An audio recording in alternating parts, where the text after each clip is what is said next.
Sir explore ചെയ്യുന്ന ഒരു നടൻ അല്ലെങ്കിൽ ഒരു നടി തീർച്ചയായിട്ടും അവനവൻ്റേതായ ഒരു കയ്യൊപ്പ് ചാർത്തിയ ഒരു ചരിത്രമാണ് മലയാള സിനിമയിലുള്ളത്.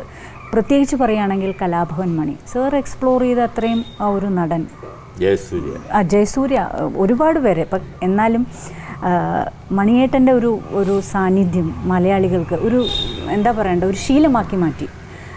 എങ്ങനെയാണ് അദ്ദേഹമായിട്ടുള്ള ഒരു അടുപ്പം, എങ്ങനെയാണ് ആദ്യത്തെ ഒരു ശ്രമം അതിനോട്ടുള്ള? കലാഭവൻ മണിയെക്കുറിച്ച് എനിക്ക് തോന്നുന്നു എൻ്റെ അടുത്ത് ആദ്യം പറയുന്നത് ദിലീപാണ്.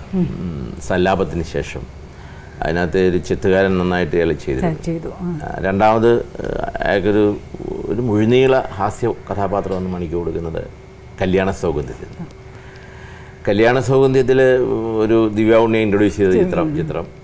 അപ്പം കല്യാണ സൗഗന്ധ്യത്തിൻ്റെ സെറ്റിൽ നമ്മൾ ഇങ്ങനെ ഈ ഉച്ചയ്ക്ക് ബ്രേക്കിന് ഞാൻ ക്യാപ്റ്റൻ രാജുചേട്ടന്, ദിലീപ്, ജഗദീഷ് എല്ലാവരും കൂടി ഇരിക്കുന്ന സമയത്ത് ഇയാൾ നിരവധി ഈ മിമിക്രി കാണിക്കും, ഓരോ മൃഗങ്ങൾ.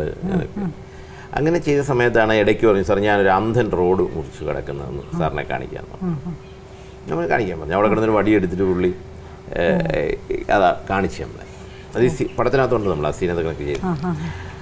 അത് കണ്ടു കഴിഞ്ഞപ്പോൾ ഞങ്ങൾ എല്ലാവരും കൈകൊട്ടി ഞാനിവനെ ചേർത്ത് പിടിച്ചിട്ട് പറഞ്ഞു, ഈ അന്ധൻ തന്നെ കണ്ട് പഠിക്കേണ്ട ഒരവസ്ഥയാണ്. കാരണം നമ്മൾ പറയുന്നത് ഒരാളെ അബ്സോർബ് ചെയ്യുക, അതാണല്ലോ ഒരു കലാകാരൻ്റെ ഏറ്റവും വലിയൊരു. ഇപ്പം നമ്മളിപ്പം ഇരുവറിൽ മോഹൻലാൽ MGR ആയിട്ട് അഭിനയിച്ചപ്പോഴോ ദാദാ സാഹിബ് അംബേദ്കറായിട്ട് മമ്മൂട്ടി വന്നപ്പോഴൊക്കെ ആ ഒരു കുറച്ചൊക്കെ മാനറിസങ്ങൾ നമ്മൾ എടുത്തേ പറ്റത്തുള്ളൂ.